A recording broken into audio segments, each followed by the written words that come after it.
Office മുറിയിൽ സ്ത്രീകളെ കെട്ടിപ്പിടിച്ചും ചുംബിച്ചും police ഉന്നതന്റെ അഴിഞ്ഞാട്ടം. Karnataka പോലീസിന് തന്നെ നാണക്കേടാണ് DGPയുടെ അശ്ലീല ദൃശ്യങ്ങൾ. പോലീസ് ആസ്ഥാനത്തെ ഓഫീസ് മുറിയിൽ യുവതികൾക്കൊപ്പമുള്ള സ്വകാര്യ ദൃശ്യങ്ങൾ സമൂഹ മാധ്യമങ്ങളിൽ പ്രചരിച്ചത് പുതിയ വിവാദങ്ങൾക്കും വഴി തുറന്നിരിക്കുന്നു. നിലവിൽ സിവിൽ റൈറ്റ്സ് എൻഫോഴ്സ്മെന്റിന്റെ ചുമതല വഹിക്കുന്ന DGP R രാമചന്ദ്ര റാവുവാണ് ഒളിക്യാമറയിൽ കുടുങ്ങിയത്. യൂണിഫോമിൽ ഒന്നിലധികം യുവതികളെ ചുംബിക്കുന്നതും കെട്ടിപ്പിടിക്കുന്നതുമാണ് ദൃശ്യങ്ങളിൽ. ഓഫീസ് സമയത്ത് പലപ്പോഴായി രാമചന്ദ്ര റാവുവിൻ്റെ ക്യാബിനിലെത്തിയ യുവതികളും DGPയും തമ്മിലുള്ള ദൃശ്യങ്ങളാണ് പുറത്തു വന്നത്.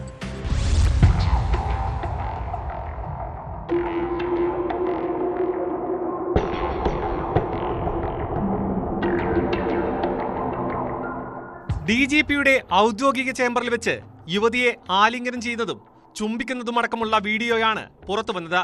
കഴിഞ്ഞ വർഷം സ്വർണ്ണക്കടത്ത് കേസിൽ അറസ്റ്റിലായ നടി റെന്യ റാവുവിന്റെ പിതാവും DGP റാങ്കിലുള്ള IPS ഉദ്യോഗസ്ഥനുമായ ഡോക്ടർ രാമചന്ദ്ര റാവുവിന്റെ വീഡിയോയാണ് സമൂഹ മാധ്യമങ്ങളിൽ വൈറലായത്. DGPയുടെ ചേംബറിൽ നിന്ന് രഹസ്യമായി ചിത്രീകരിച്ചതാണ് ഈ വീഡിയോ. യുവതി വ്യത്യസ്ത വേഷങ്ങളിൽ ചേംബറിലെത്തിയതായി ദൃശ്യത്തിൽ വ്യക്തമാണ്.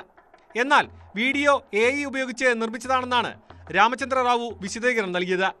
തന്നെ ചിലർ കുരുക്കിയതെന്നാണെന്നും റാവു പറഞ്ഞു.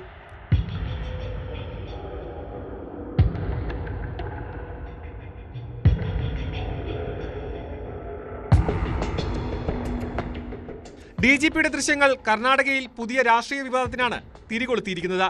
ഗുരുതരമായ അച്ചടക്ക ലംഘനവും ഔദ്യോഗിക പദവിയുടെ ദുരുപയോഗവുമാണ് റാവു നടത്തിയതെന്നാണ് ഉയരുന്ന വിമർശനം. ഇത് ആദ്യമായല്ല രാമചന്ദ്ര റാവു വിവാദങ്ങളിൽ പെടുന്നത്.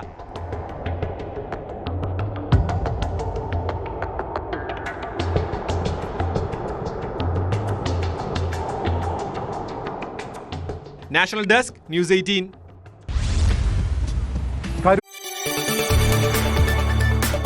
കൂടുതൽ വാർത്തകൾക്ക് news 18 Keralam YouTube channel subscribe ചെയ്യുക.